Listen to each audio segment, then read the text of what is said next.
Thank you very much, David. Welcome in. Welcome in. This is the Garden Mama Show, and I'm in the studio. Whoa, did we have fun last week? I would like to say that we missed you, Lance, but we had a really good time anyway. So. Yeah, y'all didn't miss me. Y'all had too much fun. But as they say, they all asked for you. So that was an amazing setup, too. I was so happy to see the number of people. Big crowd, I mean, what a lots of vendors, full house. Yeah. This, of course, we were talking about in Tupelo at the Farmers Market at the depot, the new depot downtown. Beautiful. The whole area is just bustling, and it was particularly fun to be there for the opening.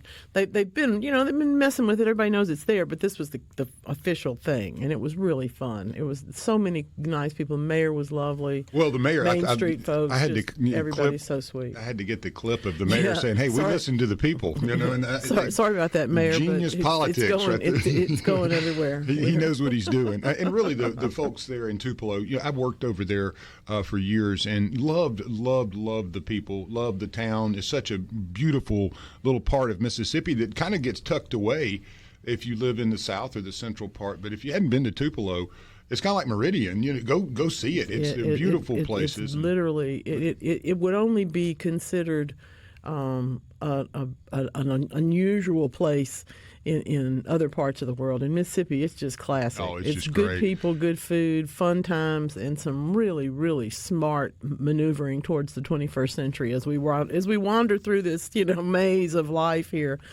I'm in the downsizing process. They're growing like crazy, so it was really fun to be able to talk to people about their farms and their environments, things that they're doing.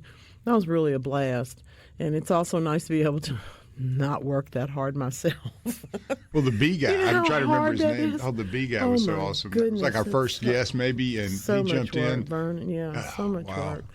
Velma's bee, so much fun. Yes. Mm-hmm. And there's a bee outfit on our deer camp. It's not ours. It's somebody that comes in and leases a little land from one of the farmers, and they probably have 200 or 300 hives now, and I've watched it grow over the years. Isn't it and beautiful? It is, and they've gone from where they'd come out in just like the little white jacket and pants and a kind of okay non-professional hat to 10 or 12 years later they've got the trucks, beautiful trucks. They've got the professional beekeeping attire and everything, the smokers. Well, and that's really how you grow a business. Yeah, it's been fun to watch. You start with what you have to have. That's right.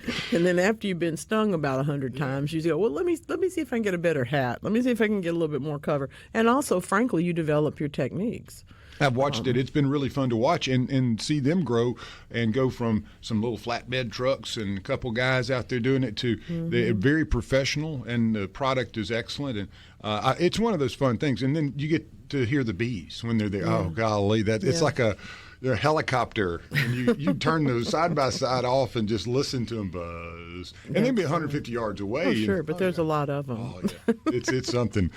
Well, the wall buzzed in a house that I had once. Yes, I had one of those. And when the beekeepers came, these two wonderful women came to take the bees. They were done up in the white and had the whole hoods and all the things, and they very, very much like we were talking about last week.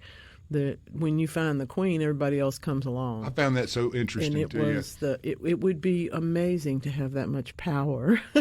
I had probably 2,000 or 3,000 that in a house that I'd purchased. It had been vacant on and off because the person was a writer and she had lived in Kentucky.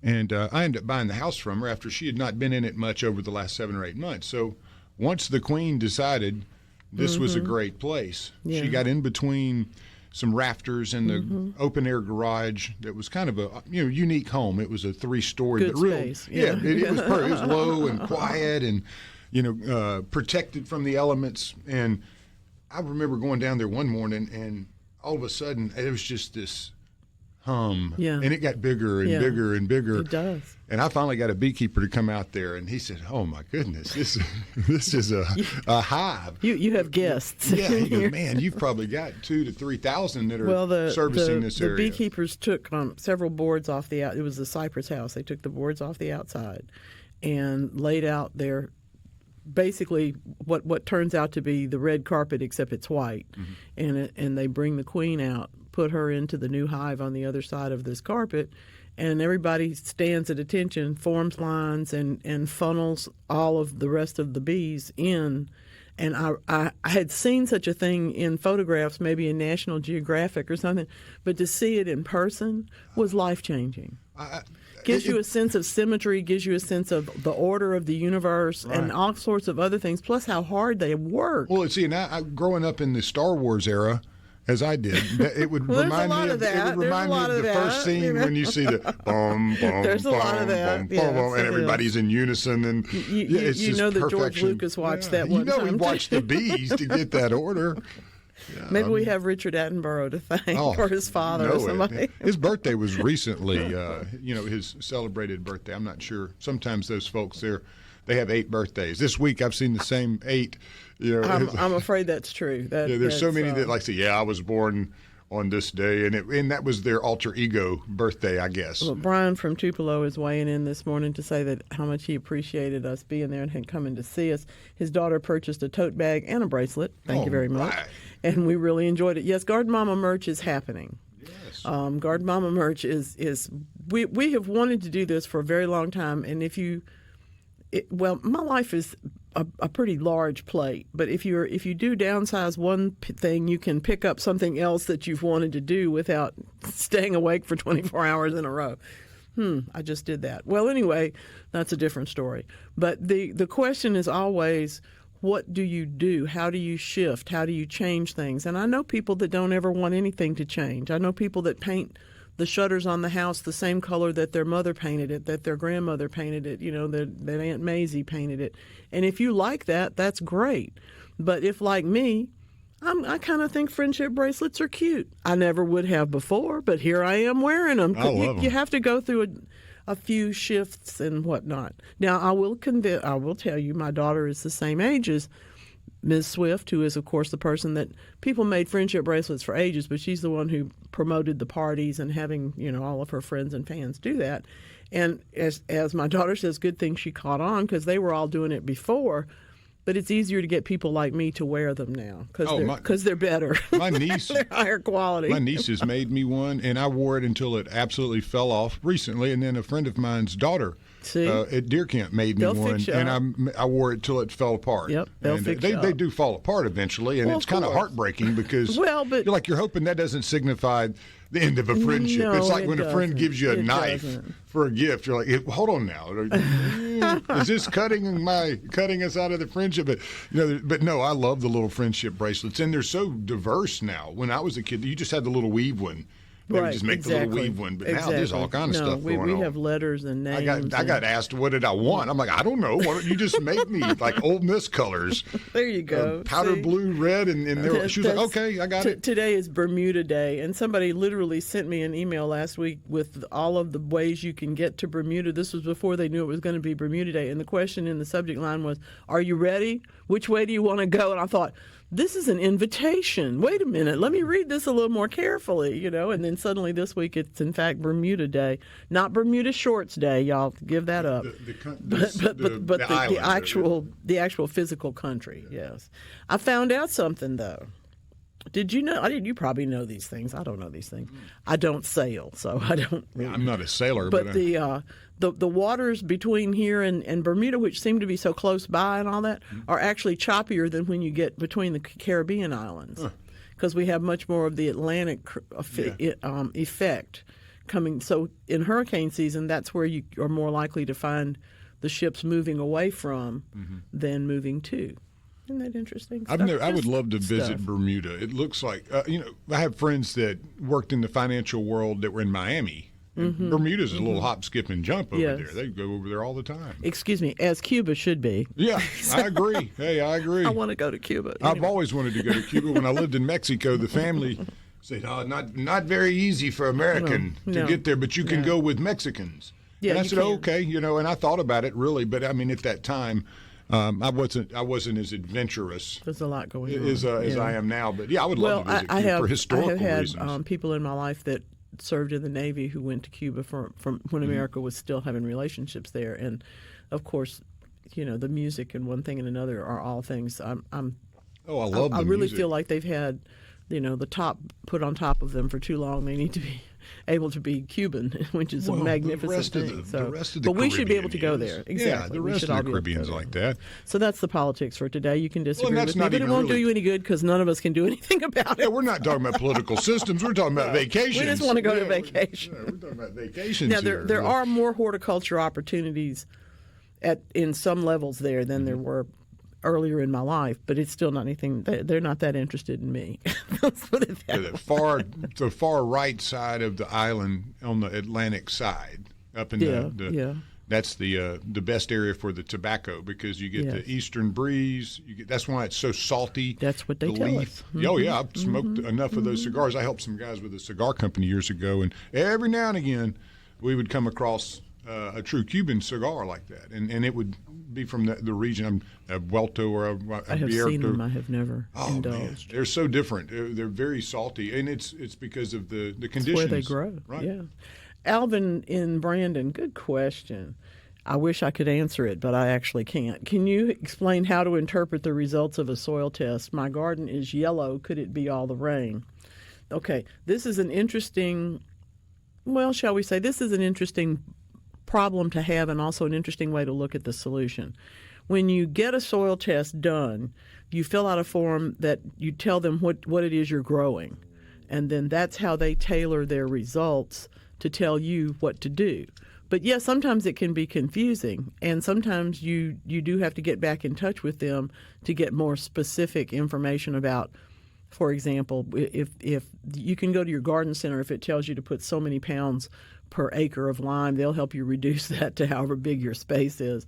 But sometimes there are other issues about which particular element for something that you're growing. If you're growing asparagus, for instance, you may need to do some different things. If you're growing pecans, you may need zinc. So anyway, there's particular issues with that you grow that should be included in the results that they provide to you. Now, if you say your garden is yellow, well, the rain can certainly wash away when we have had wet weather, relatively speaking, in Brandon and other parts of central Mississippi, other places too. The whole southeast really is wetter than usual. But we have the other issue, of course, of what is in that garden. So if you have put out fresh mulch, for example, if you had a tree cut down and you ground it up and you used that for the mulch, or if you used oak leaves that just fell off the tree and piled them up 4 or 5 inches deep around things, or worked that all into the top part, you are actually setting up an active compost heap. You are setting up natural rot. If that tree stump grindings, those sawdust grindings, that gin moat that hasn't composted, that chicken manure that hasn't composted, any of those things, if they've not had a chance to go through their natural rot, they're going to rot in the place that you have put them, and they will, yes, take the nitrogen right out of the plants that you have there. So if you've done that, you're going to have to just do something different. You have to start over again. However, if it's just that you fertilized, in particular if you used a soluble one that you mix in with water and then it rained a whole bunch, yes, sure, plants will turn yellow. I've got one right now, in fact, that's a little bit yellower than it should be because I know it's in a container, the roots are crowded, and when I fertilized it, it rained immediately afterwards. So I think all that fertilizer probably ran right on out. So that's something to think about. If you have the opportunity to think about what else you're going to do going forward, we all have lots of tasks we need to keep up with. And of course, fertilizing those vegetables is one of them. But the question remains, let's see who else is there. I hope I can't tell you whether the soil test can address this. If you've done anything different, Alvin, I don't think you would. You're a pretty experienced gardener. But if any of those things apply or seem to make any sense to you, we can certainly talk about it. And on the other hand, if you believe it is just the rain because everything else is logical, then yeah, you just fertilize some more. Paula from Dentville, good morning. Let's see. James is in Pearl, and he would like to get rid of clover and St. Augustine grass. Well, the clover is already at the point of pretty much dying back at this time of year.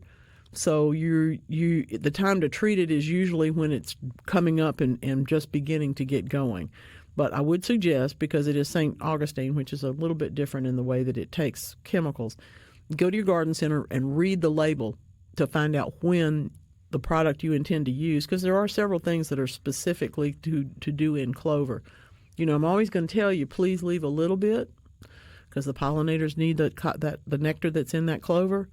But yeah, if it's taking over your lawn, you will need to treat the lawn for it, and you will need to get it out of there. So give yourself a chance to read that label, though, because most of the products that I'm familiar with don't work as well when the plant is in the dying down part as opposed to in the active growing part. Okay, so I don't want you to waste your time.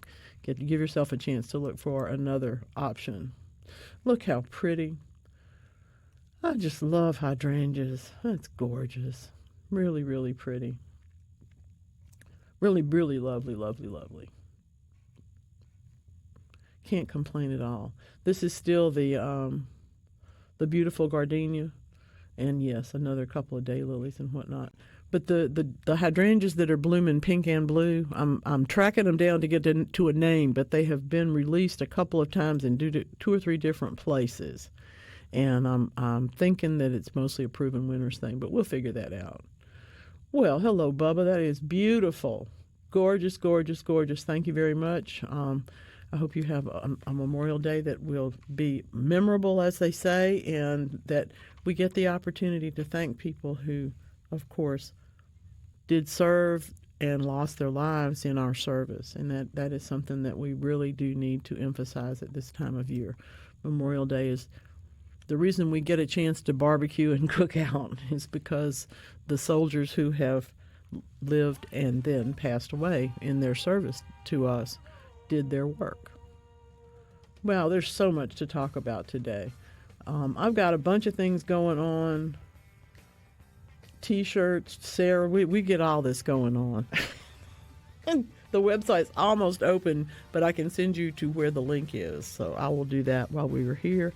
A few things that you're going to check out on SuperTalk.tv today include, frankly, something that I'm calling, that someone else calls, cauliflower. What kind of food art are you doing at your house this week? We'll be right back. I think we're going to have to cook. I don't think we can go out and get this. Today there are 3 different bits and pieces of food that we would really like to eat, that today is their day, but I've never seen them all together. Today is Asparagus Day. Come on now. What can beat that? Well, a lot of people feel like escargot can. I've only had that once. It was fine. I didn't want it again, but it was okay. But today is Italian Beef Day. And my question is, do you know what Italian beef is, Lance? The Chicago treat? I'm not really sure here. It is really good. Somebody will hand it to you and you go, what am I eating? Really thinly sliced beef. Okay. But it's cooked with pepperoncini peppers. So in other words, it's spicy but not hot, and a lot of garlic. Well, see, I love all the Italian meats. Well, and that's how you turn any kind of. They thin came up with steak bologna, into so come on now, mortadella gave birth to bologna. Let's olive face loaf, it. Yeah. Oh dear. Yeah. There he goes down that route again. But anyway, this is the really best day in the world to think about those kind of things. But I don't think you can put asparagus on there, and I don't think you can eat that with escargot either. Now, people that organize these things could care less. There is, in fact, an Italian beef festival in Chicago. I don't know if it's today, but they do have a celebration basically where you can argue and have contests for whose is the best.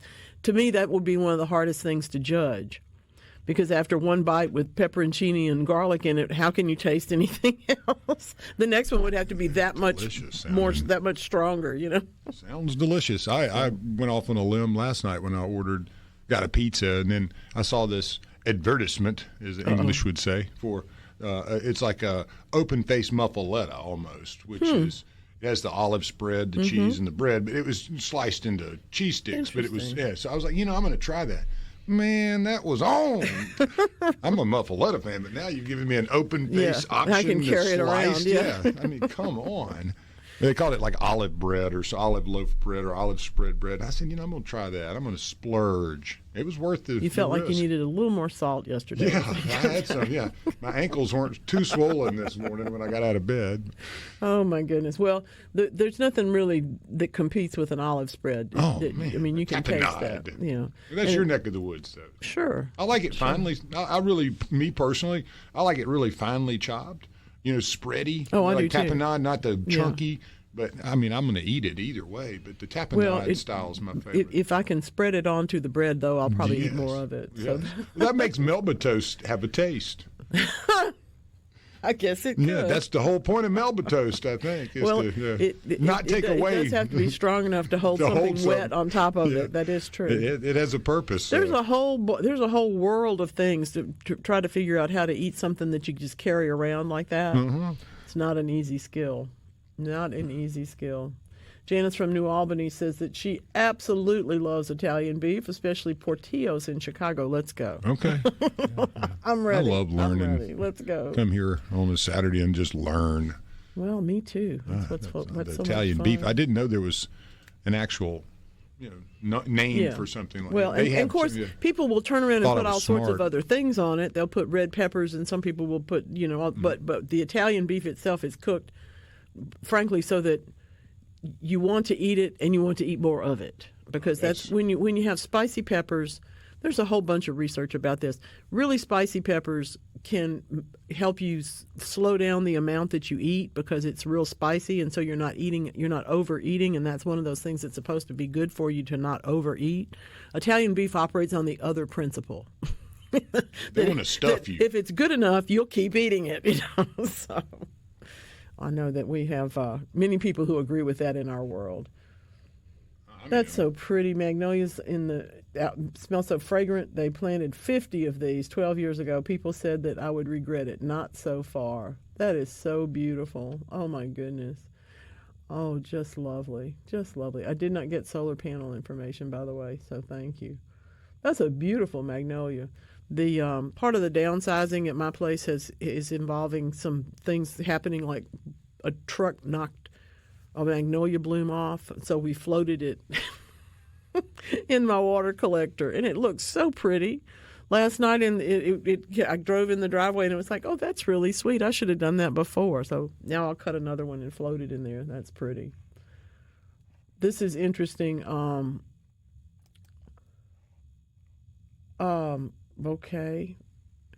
Well, if you don't use email, I'm going to have a hard time getting to you.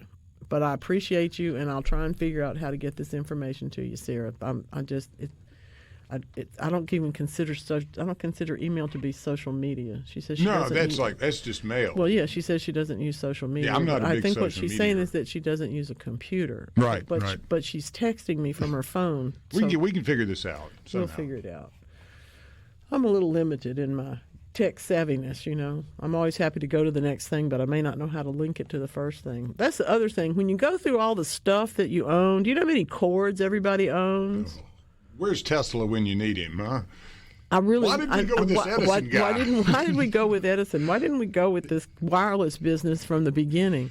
I know there are people who collect them and make sculptures. I even think that's a little tacky, but there's there are everywhere. Yeah. It's everywhere. I have a box full. You Oh. can tie them all together and get to Mars with all the cords that we have on Seriously, this planet. go somewhere. Come on now. Have what is it? A zip line to Mars based from all the HDMI cords and I think we could. USB this and that and.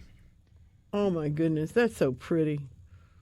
Turtles. I do love Love it. a turtle. I do love a Hey, turtle. I've seen That's 2 or pretty. 3 lately, and I'm like, buddy, you better hustle it up. Yeah. There was one yesterday. Oh, he was just getting to the gutter on one of the roads I was on. And Made it. Yeah, he made it. But I was like, this A friend guy of ours was had to make bold. a U-turn. Yeah. Go rescue one. I don't know what's going on, but the wildlife, they're really moving around. It must have been the moon or the conditions, but I've seen so many possums. I thought possums were smart. I'm going to try and make this be real sweet and kind, because thankfully we have a very wide-ranging age range in our audience, and people on both ends of the spectrum may find this a little bit dicey.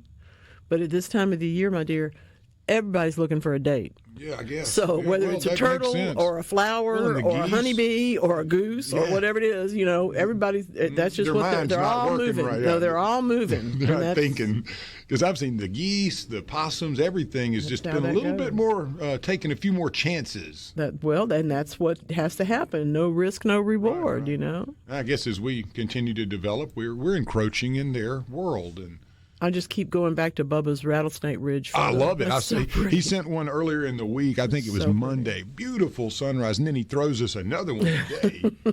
Bubba, you got it Living right. living right up here in Rattlesnake Ridge, man. We had somebody that chimed in and said, well, if it's the Rattlesnake Ridge, I know it is sure beautiful. Well, this one is. Joe in Madison has a couple of questions. Why do my tomato blooms fall off? That's because they didn't get pollinated, and sometimes that's just what they do. I know that Joe knows that we go out and rattle the cage a little bit. We shake the pole or the tomato cage itself so that the pollen can fall.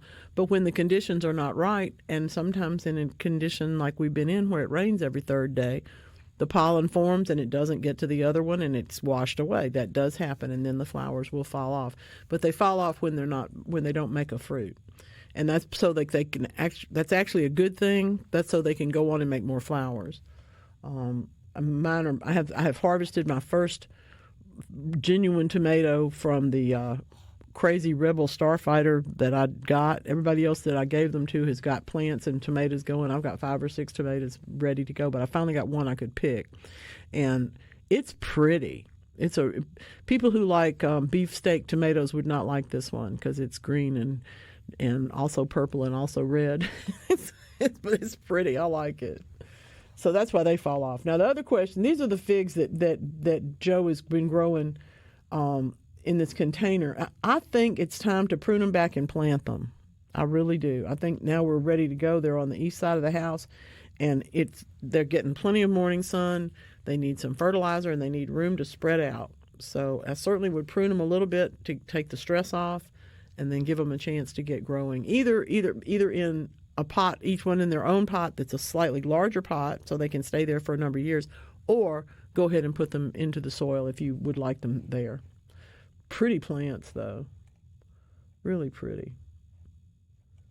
I really think you're on your way. One of them is doing so much better than the other. That's kind of why I say I think they need to probably get out of the pots or get into a bigger pot for the one that's not doing so well. And yes, prune it back.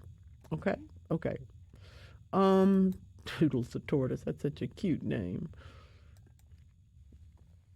Now let me see. Beautiful, beautiful. Jeff's tomatoes are just gorgeous. He is today preaching on the benefits of cultivation. He doesn't call it that, but that's what this actually is. Tilling the crusty soil on the top, loosening it up, especially after it's all been saturated, because that helps it to dry out just a little bit.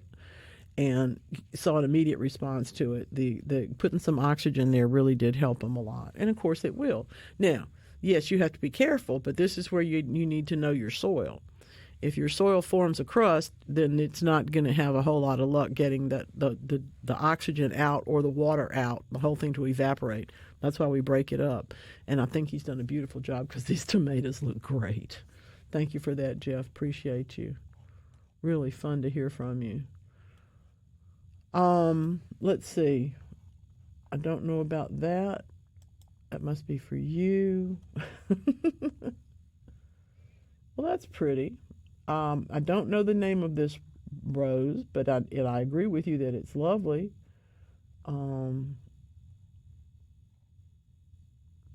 This came from me. Oh, okay. If it came from me, it's a Caldwell pink because the flower is right for that. Your leaves are prettier than mine, though.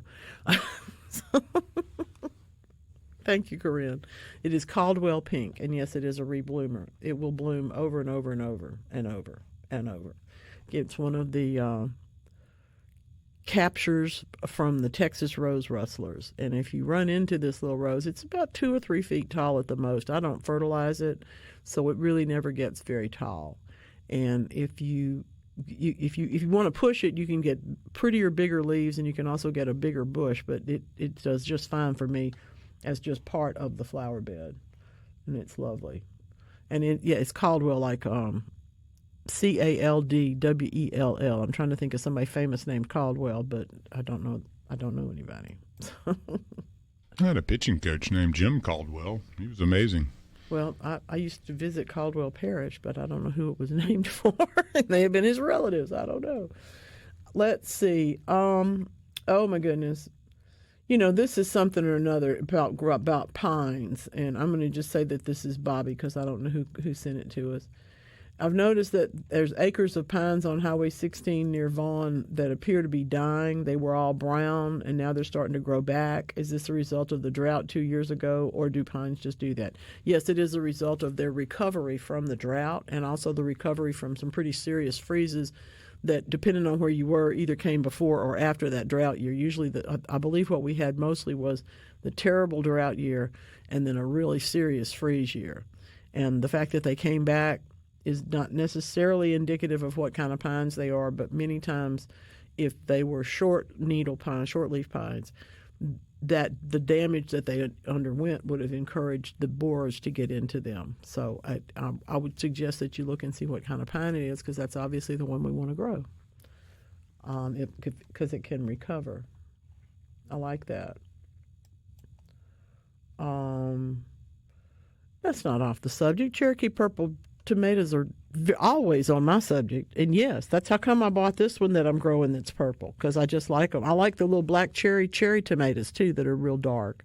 Cherokee purple is an older variety. It's in that heirloom category that we grow them and we might get a few tomatoes the first year and we think, well, that was not so terrific. Well, if you go ahead and save seeds from those, though, you are participating in the heirloom world, because when you grow one, you save those seeds, and the next year you grow those seeds, then that's going to do better than the ones did before, because the seeds that make in your particular environment are going to be tougher and stronger and more resilient than the ones that you got from somebody else. So that's why we start with a plant or start with some seeds from somewhere, but we try to very hard always save those.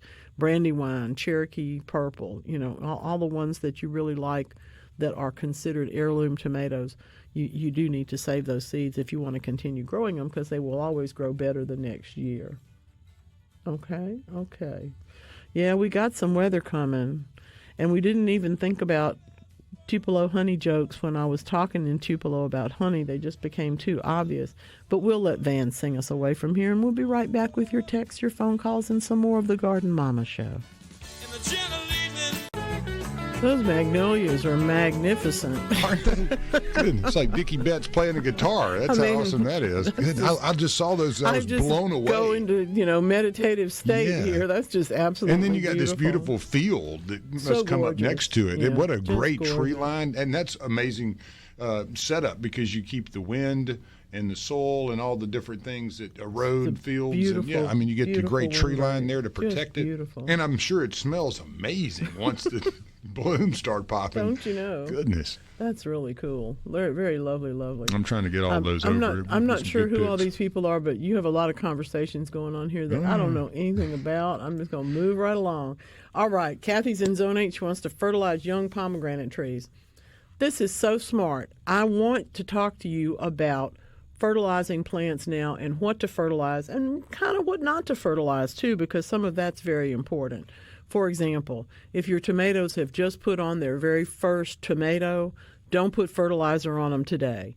Let that go ahead and get that process get going on so that they're in the ripening process. You don't want to knock them off by putting on too much nitrogen at this particular point in time. But when they're about half to 3/4 of the way, the plant's going to need some more fertilizer. So yes, you do fertilize again at that point. I do want you to know, though, when it comes to things like pomegranates, especially young trees, young shrubs, this is a brilliant time to fertilize them, because you're trying to get them to really take advantage of the second half of the year's growth time. Probably you fertilized when you planted it. Maybe you fertilized it at the beginning of the winter this year or something, or in the winter sometime. Maybe you pruned it a little bit. Maybe you didn't. But what you're trying to do at this point is try to push some new growth. So go ahead and do that. Use a fertilizer that is low nitrogen, fairly decent levels of phosphorus and potassium, and then all of the trace elements. That's going to be called a complete fertilizer, and it'll probably be labeled for fruit trees.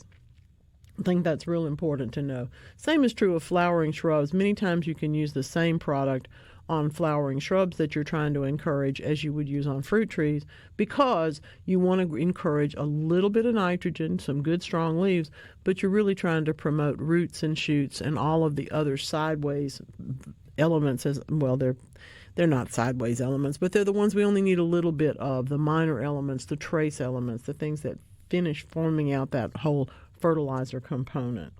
I think it's important, too, to realize that if you have finished, the perennials have finished blooming and you don't need to do anything to them, like dig them up or divide them or anything, this is a good time to fertilize them, too. So give yourself a chance to do those things. And yes, if you're trying to encourage them, now's the time to fertilize. For example, you may get annuals going up like flowers. Maybe you're growing some zinnias. And those maybe, they come up, they look good. You thin them, they've got good stands next to them. You don't fertilize zinnias very, very much. But if you're coming in right next to them the next week and seeding again, that second group is always going to need a little bit of fertilizer because you will have used up so much of it with the first bunch. That's one of the notes about fertilizer, is that you have to know when it's going to get used and how the plants are going to take care of themselves to put it to work. And I think that's really what we're all about around here. There are many, many times when we have a chance to talk about fertilizer, and many times when we talk about what the different products are. But when it comes down to it, you got to know nitrogen is leaves, phosphorus and potassium are shoots and fruits, roots as well, but they're not going to be as effective alone as they will be together with trace elements. Okay? That's what I think. That's what I think. I have no idea what Wes is trying to tell you, but it looks good. I love y'all's conversations.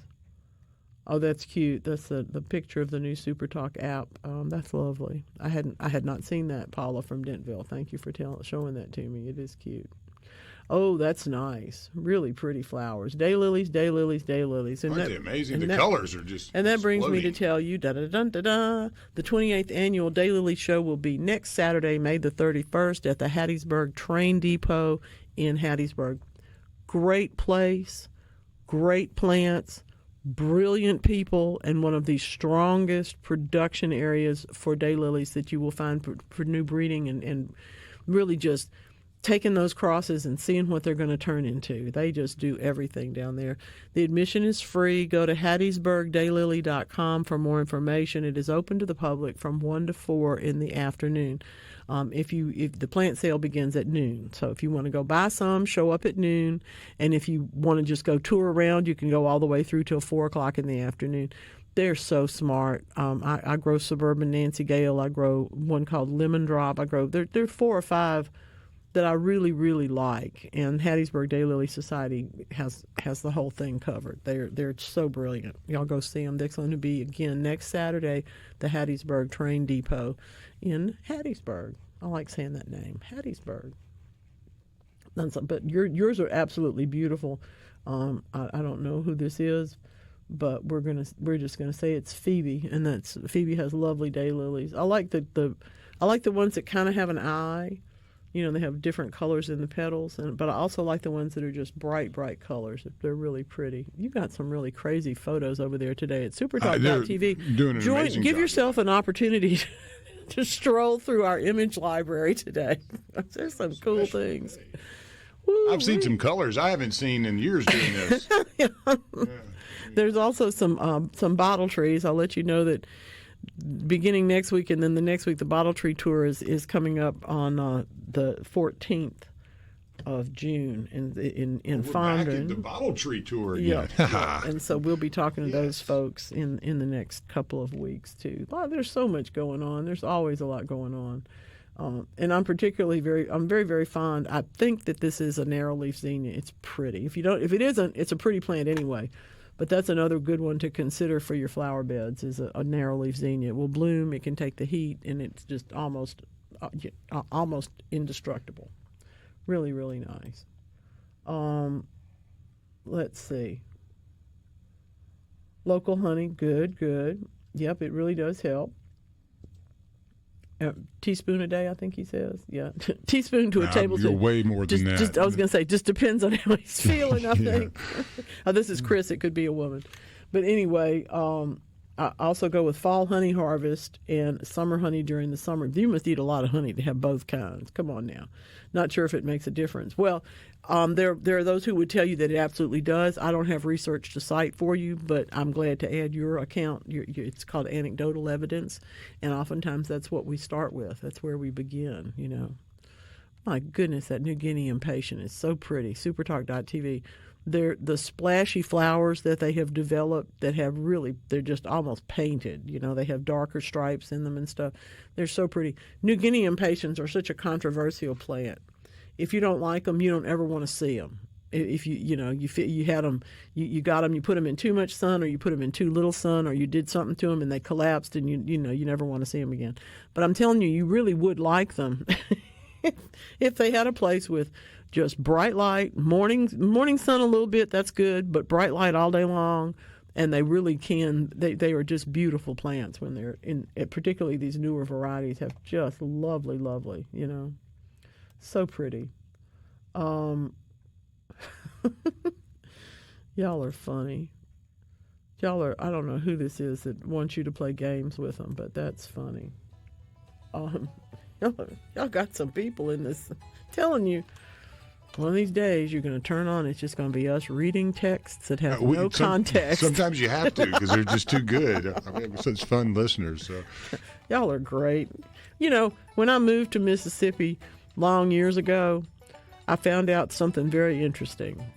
I'm a writer, but everywhere I've ever been and lived, people say, "Well, what do you do to make money if you're a writer?" In Mississippi, you say, "I'm a writer," and they go, "Oh, here, look, I got something. You want to see a chapter? I got, a book of poetry I wrote." Hey, would you edit this for me? Stick around. We got another hour of this for you this morning on Super Talk. I have a party game for you today. Ooh. Today is scavenger hunt day. Oh, I don't like looking for stuff. That's like my day. Don't like it. Every day is a scavenger hunt for me. Not the most organized with my clothes and stuff. I look for everything. It took me forever to discover that hide and seek was the way that the older siblings got me to just go away. You send the little ones to hide, and they send you on a scavenger hunt, or they send you to play hide and seek. It's so they can get away from you. There was also terrible. If you can ever imagine, my sister always won. I always won the games because I would say, "All right, I'm going to time you." And for some reason, that's all it took. Like, hey, I'll time you. See how fast you can make a sandwich. What? You see how fast?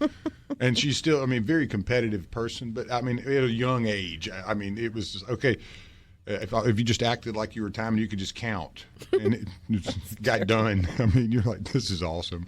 Yeah. Well, I am convinced that there were points where my older sister played me the same way. Yeah. You got to. I fell for it every time, which is fine. She's still mad at me about it sometimes. She'll say, you used to time me on stuff. I'm like, yeah, I know. I'm sorry, sis.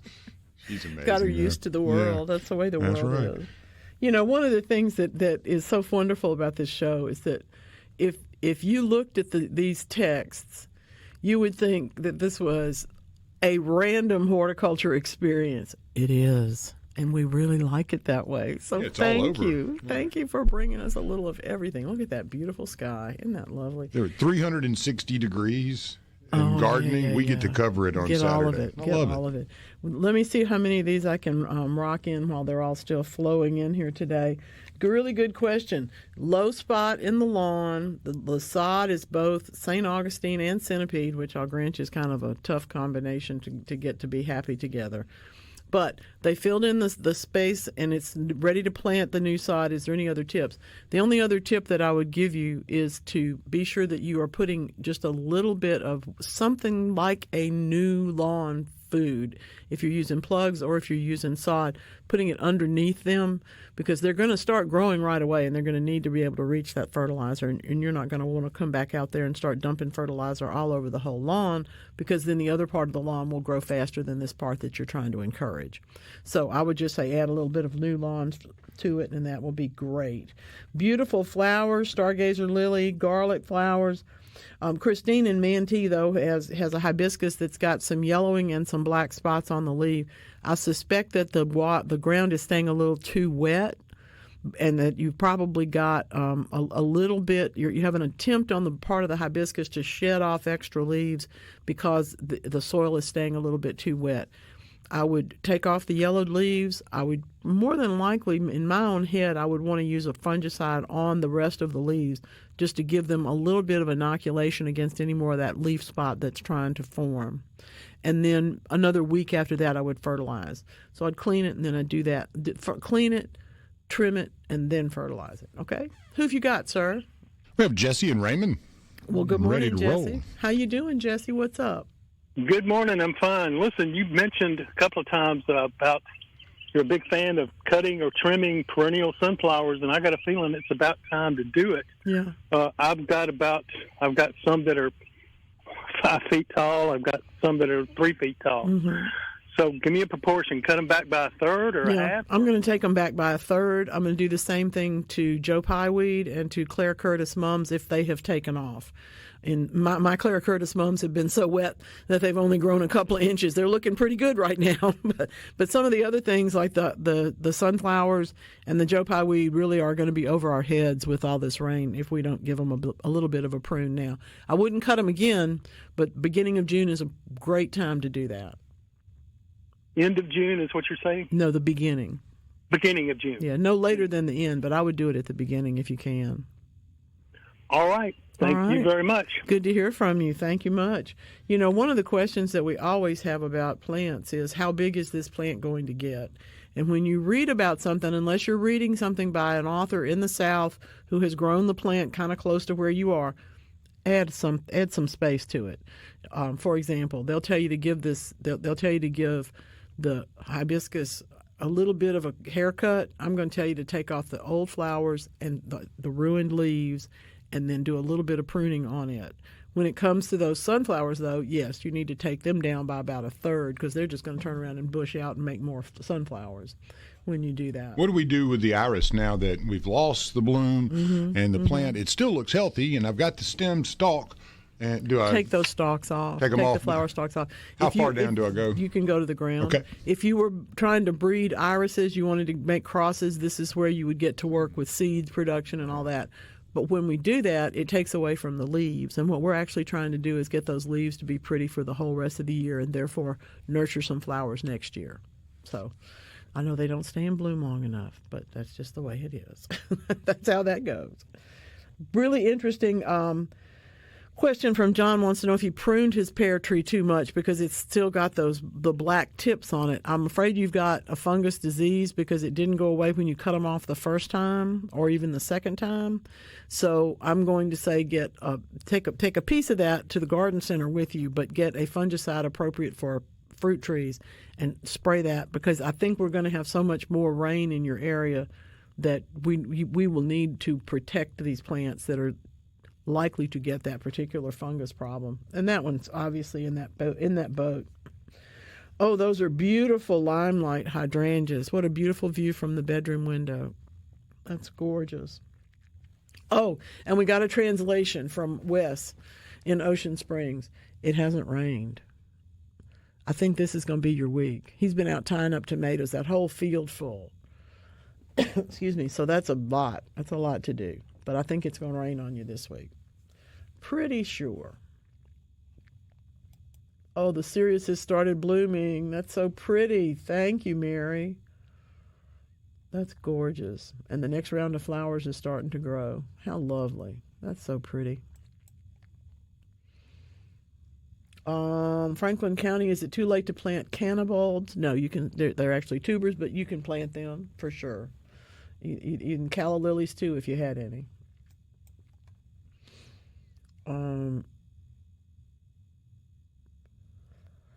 Clover stays green all summer long. That is unusual. Send me a picture of it. Mama on But his air. deer are happy. Yeah, I'm sure. Mama on air at yahoo.com. Send that to me, okay? And is it too late to apply the drench around crepe myrtles? Excuse me. No, it is not. If you have the crepe myrtle problem, the bark problems, and you need to do that, this would be the time to do it. There's one photo up on Facebook that I had to put it up just like it showed up on Facebook because it's so funny.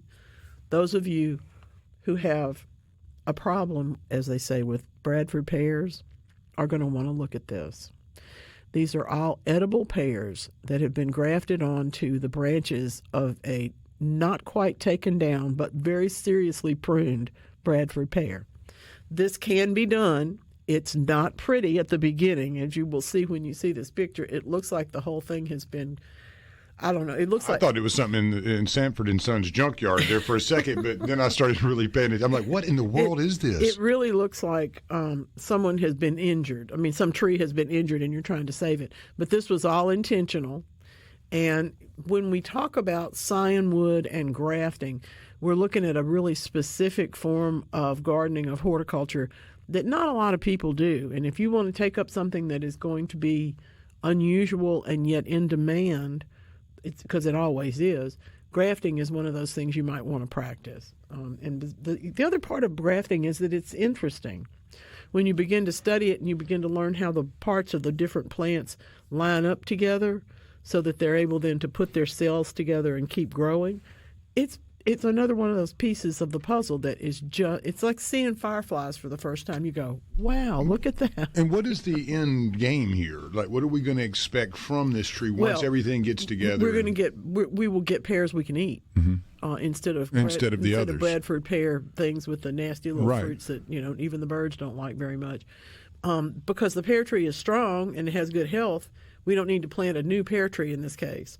We're taking what is basically the mature wood of the pear tree and grafting on younger scions. That's why there's a branch and then a binder, because the binder from the Bradford pear goes up and you attach it to the scion wood, the fresh wood of the variety that you want, the desirable one. You can see this done with pink and white dogwood on the same tree sometimes. You can see it with 3 different kinds of plums on one kind of tree. But it's all because people have, when you graft, what you're doing is taking the similarities of 2 plants and allowing them to come together. And it doesn't happen in nature very much. Huh. Occasionally, but not very much. That one blew my mind when I saw it. I think that grafting is really for people who like to do like whittling and woodwork, and they like to be, they like for people to not listen to them for very long, because once they start talking, you can't get them to stop. It's delightful, and it is so much fun. But they obviously started to do this so that they could, give themselves something else to do that nobody else was doing. My theory that if you became a writer, you just stayed in the attic and the checks flew in over the transom and you didn't have to talk to anybody. None of that is true. Grafters still have to go out and they have to bargain for the right scion wood. They have to find the tree they want to get it from. They have to take it at the appropriate time and sometimes pay for it. And then they have to make it work. So you got to do a whole lot of it before you ever get any good result. It's like practicing anything else. Well, what is this voodoo? How did they come up with this stuff? How did they graft all of that? No, I'm kidding. I think that the cauliflower and the broccoli were, I believe these were people that did not like their vegetables. Yes, somebody was having fun with food. They were staying a little bit too long at the fair, and they were playing with the vegetables. But I got to say, who, if you ever thought of broccoli as little trees, you have not thought of it as a poodle's feet. As a poodle. Right. It never dawned on me. It never dawned on me. Thank y'all in the world for your creativity. Cute. It's so I love cute. It. Oh, my goodness. People are so funny. No, we don't cut the green blades, Dave. We cut the flower stalks on the irises. I understand. I do talk fast sometimes. I don't know what kind of file type this is that is not supported, but it is not for me. When is the best time to harvest blueberries? When they are very blue, but before they have lost the sort of powdery look to them that they have. You want them to be ripe. You want to take one and eat it and taste it. But if you let them go all the way to the point where they're dark, the darkest blue that they get, they're going to be hard to pick, first of all, because they're going to be so ripe. But they're also going to be very difficult to cook or use. So I pick mine as soon as they are tasty and as soon as they are formed and are ripe. But you are looking at something that is not completely lost that pretty little powdery look to the color, to the outside of it. The picture that I put forward today is the exact one that I really like. And no, you don't make it because they ripen every day. So you're out there picking different ones. But it's a really taste it first. That's probably the best thing. Thank you, Amanda. Those are beautiful, beautiful, gorgeous ferns. Who's with us? We got Faye in West Point, and she has some questions about shallots. Hello, Faye. Welcome on into the Garden Mama Show. What's on your mind? Well, I need to know about shallots. I planted some this year, and they came up beautifully. And the green parts, is shallots, are they bulbs or tubulars? They're bulbs. Okay, alrighty. And they came up beautifully, and the green part of them is probably 8 to 10 inches high, because the rain has just, now they're on the ground. You know, I mean, you can't they look like they're about 2 inches high before you even actually get to them. Can I go ahead and cut off some of that green and use that as like little green onions? I do it every day. And what's going to happen to the actual shallot if I cut? It's going to keep growing. It'll keep putting out new leaves if it can. And you know, garlic is coming into harvest right now. It's beginning to bloom. We're seeing that, you know, those winter things. But shallots have a little bit different character to them in my experience, because I grow French shallots, I grow Louisiana shallots, I grow multiplying onions, I grow, you know, walking onions. I mean, I'm just really obsessed with that whole bunch of the family. And their tastes are a little bit different, but I love the taste of shallot greens. And if the weather is not too wet, they will make a big shallot, and then it has a baby attached to it underground that you can then plant, you know, for the next round. But sometimes I find that I need to dig them up. When those leaves have fallen over and I've used some of them, they may start to grow again. Usually they do. But if they don't, those are the ones that I dig up first, because I'm afraid they're going to rot. And that's simply because we have we have a wet when patch. Shallots come up, like little green onions, do they have, like, I'm going to make this up, 3 or 4 different green shoots from them? Some of them do. Some of them have and they're 2. tiny. They're not like green onions. No, they're different. You know, they're not flat. They seem like they're different. And I don't know what kind of shallots I have. I never found any. I probably went to 20 different places trying to find some. Were they the size of your thumb and kind of brown? Yes. Those are French shallots. You did good. Well, they're probably not from France, but that's the type. Yeah. Okay. I can't say that anybody brought them to us from France, but that is the type. And I love the taste of their greens. I really do. I'm just going to try it anyway, and then, as I said, I will, when I start digging, I'll try to dig and they've just gotten so matted now. Maybe I had them too close together, but I just put them in an old wheelbarrow, heavy wheelbarrow. From my experience, that's actually the best thing to do, because when they're in the ground is when they can rot. And I don't have any. Mine are all in some kind of version of a raised bed or a big pot or something.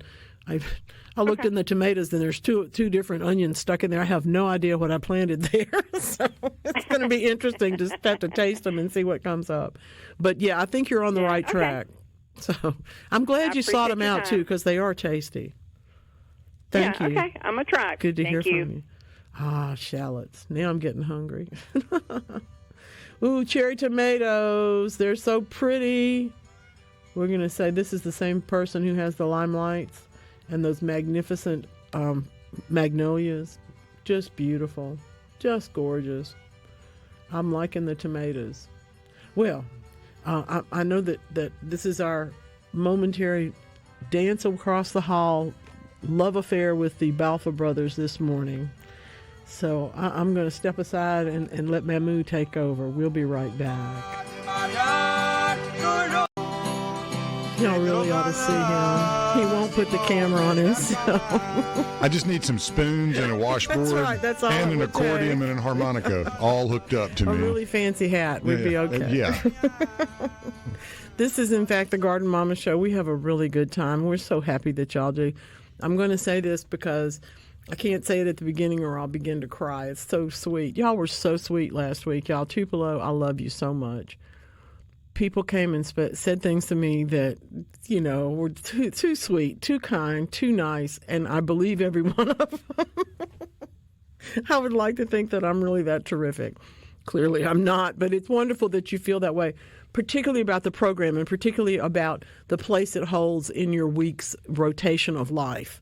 That, to me, is the biggest and most important thing. If you can count on me, you can count on yourself. And in that's what someone said to me, and I really felt like that was a brilliant, beautiful thing to say.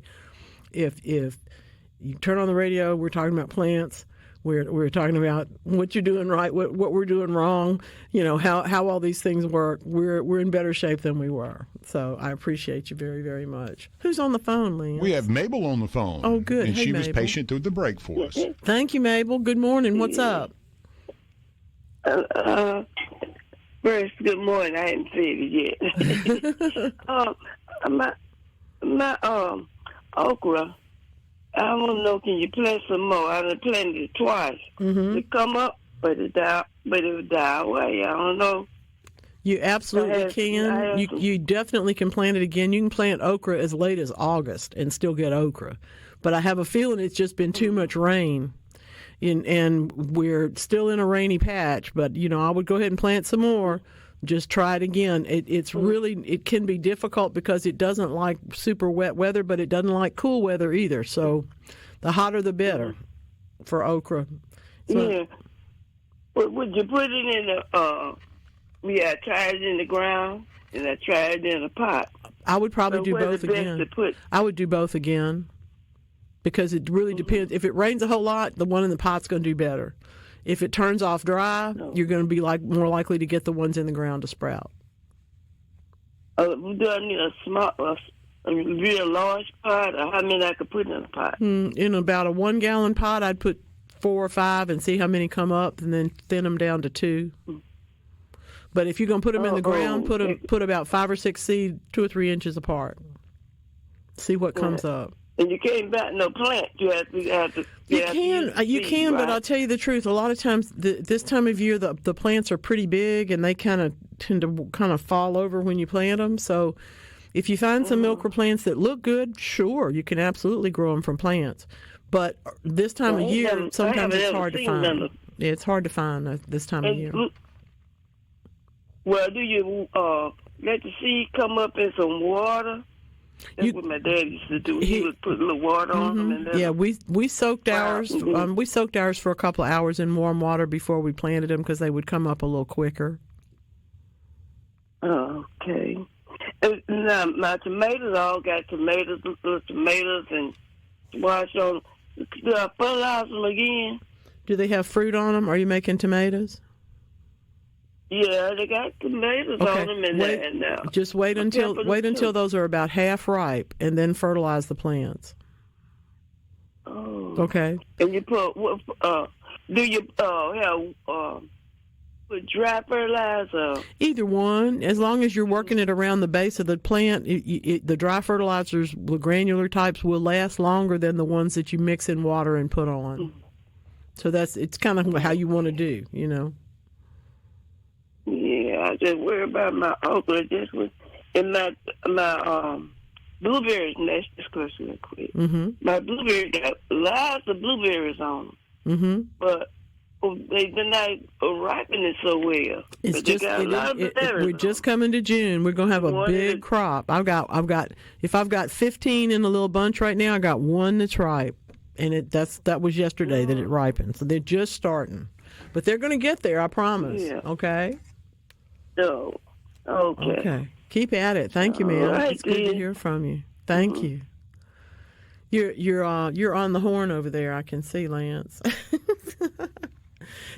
Sometimes y'all surprise us when you do everything all at one time. I'm going to tell you that the good tip from one of our callers, the jalapeno plants. This has got to be some kind of interesting critter. Ate every leaf off of the jalapeno plants. Yeah, he's got a taste for spice. I'm telling you. So he covered up the plants with chicken wire. Will they come back?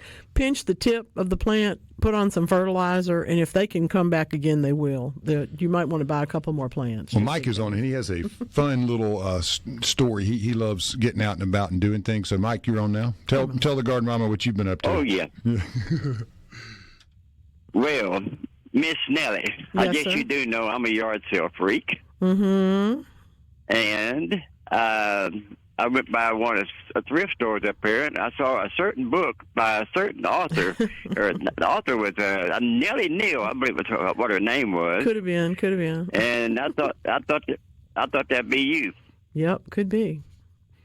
Now, I will tell you that I've had other names in my life, so it might have had another name on it. Oh. Well, I pretty much write the same line. It's a garden book, and I said, I want to get that thing signed, get it all autographed, and take it back to the store and let them see that thing's signed to me. Well, good. Oh yeah. So. By the way, I haven't taught them how to jump rope yet, but I'm training my morning glories with my tomatoes again. I don't doubt it. And this can be. And I got all those crazy onions. I can't get my onions to grow bigger than a quarter. But other than that, I'm doing something wrong. Never could grow them. But I thought I'd tell you about love that. I'm so glad. That's wonderful. Yard sale at the thrift store. Thank you. I'm so happy to know that. I appreciate hearing from you. Now, we're all trying to... long time no hear. Take care of yourself. We're all trying to get Mike to take those Morning Glory photographs and turn them into a calendar of Morning Glories. Because he's got everything. They're so beautiful. So lovely. When to harvest wild garlic? That is a good question. My answer would be dig some up and see if it's ready. Usually when we grow garlic intentionally, by this time of the year it has begun to kind of nod a little bit. You know, it'll get a bloom on it, or its flowers will begin to, fall over a little sideways, that kind of stuff, and you'll know that it's kind of coming to the end of the season. Wild garlic, you don't necessarily know that. So go ahead and dig some up and see how it is. If it tastes good, if it's got some good qualities to the cloves under there, you're ready to go. And if not, let it go another month. But somewhere in there, before it gets to be midsummer, they're going to be ready. No question. Ooh, that's pretty. Zucchini and a few tomatoes. That's lovely. Beautiful garden. Thank you for sharing those shots with us today. That's really fun. One of the things that we talk about around here all the time is the stuff that really is a surprise. And I will tell you, when I saw the note that today was indeed scavenger hunt day, it never occurred to me that was invented by somebody as a party game. But it's Elsa Maxwell. If you ever get into wanting to know about the grand dames of the early 20th century, she is a fascinating one, and she is the person who popularized scavenger hunts with the lists and the people running all over Paris and, trying to find this or that or the other thing, and running all over your town and stuff. I don't know if you can do that as well today. People don't take as handily to you coming up to them and asking them, do you have a blue crayon, or you might get punched in the mouth or something now. Like, what? You have no idea what, I just don't know. In a controlled environment, yes, certainly you could. I remember having a scavenger hunt once inside of a skating rink, so that was pretty controlled, and even that was a little crazy. But you might find an old piece of pizza under something doing that at the skating rink. Well, they had hidden coupons for things all over the place, and if you wanted to eat, you had to go skate and find them. Mm-hmm. And it was, How would you rate your skating ability in your prime?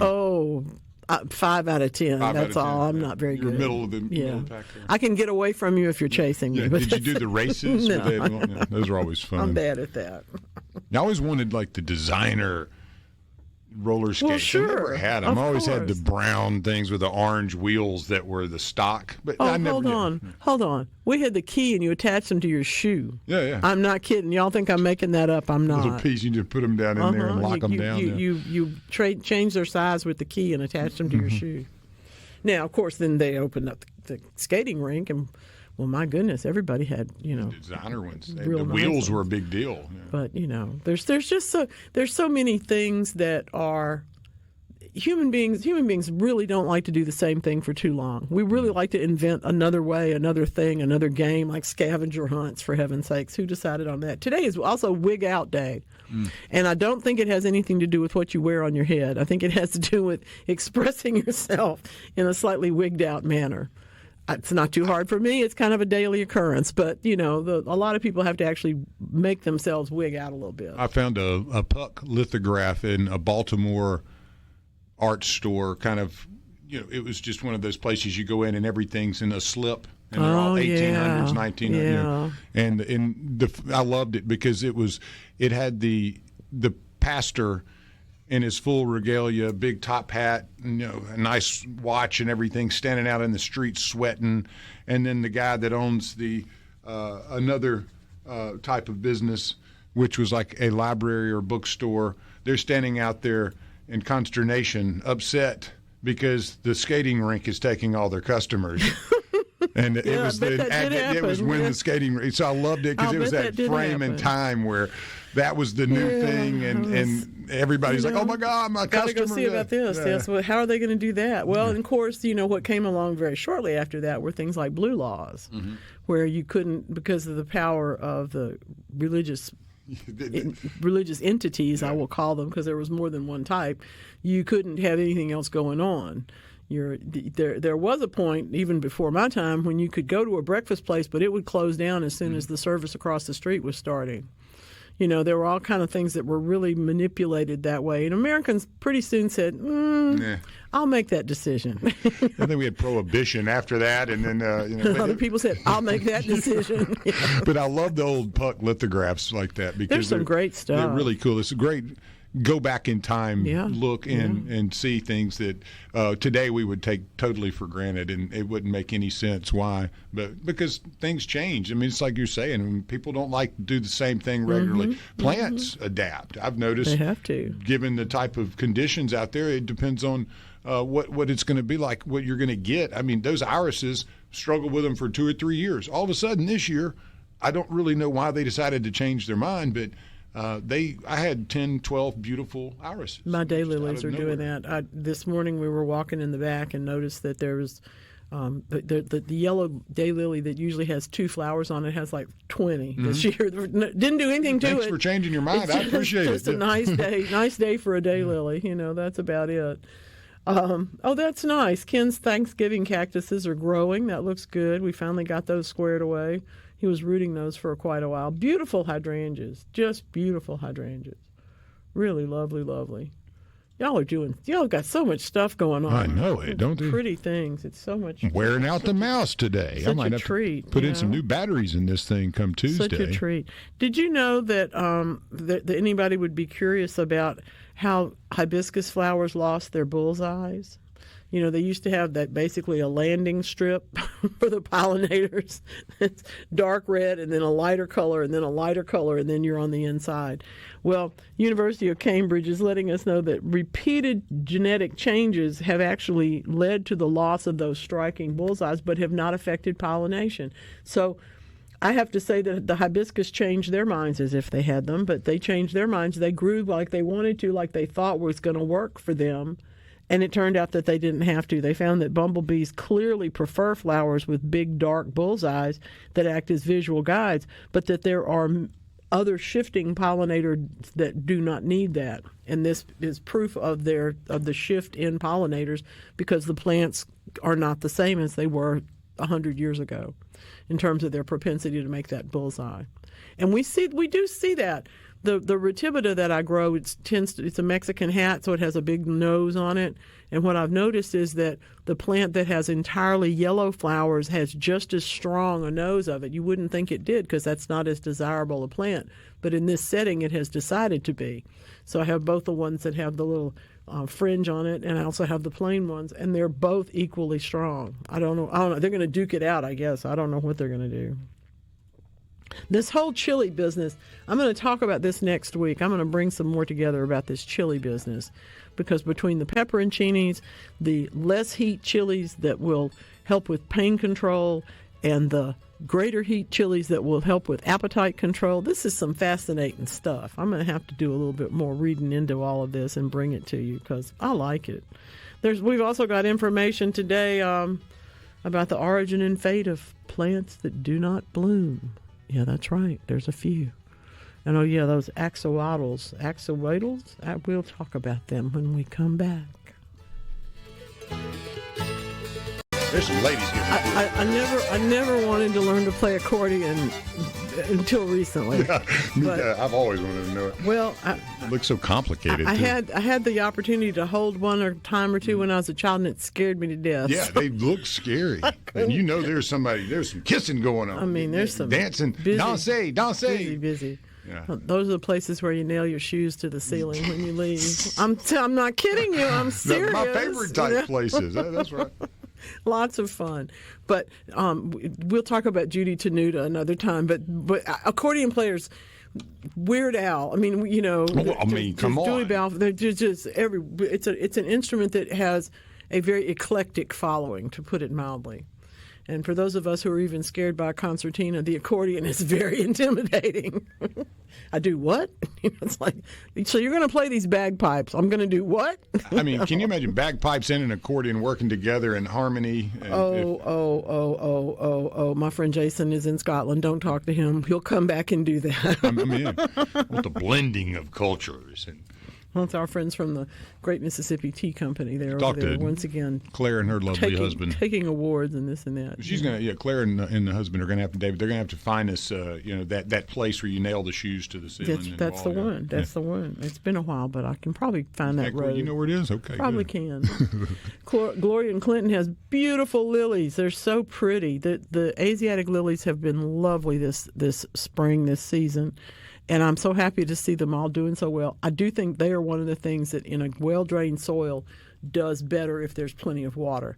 My tiger lilies are about to bloom that are in a container, but they've gotten taller this year than they ever did before. They're a tall lily anyway, but this one is just huge. The gloriosus, which is the only true vining lily, they've just been beautiful. I don't have that particular plant, but several people do, and they've sent me pictures. They're just gorgeous. So happy to see them. Really, really love that.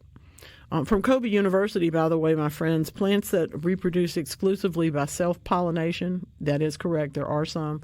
People will say, well, that plant never bloomed. Usually it does, but there are a few that don't. And it turns out that they come from populations with very little difference in their species. They're very low in their diversity, so that they don't actually need to cross-pollinate in order to maintain their stock.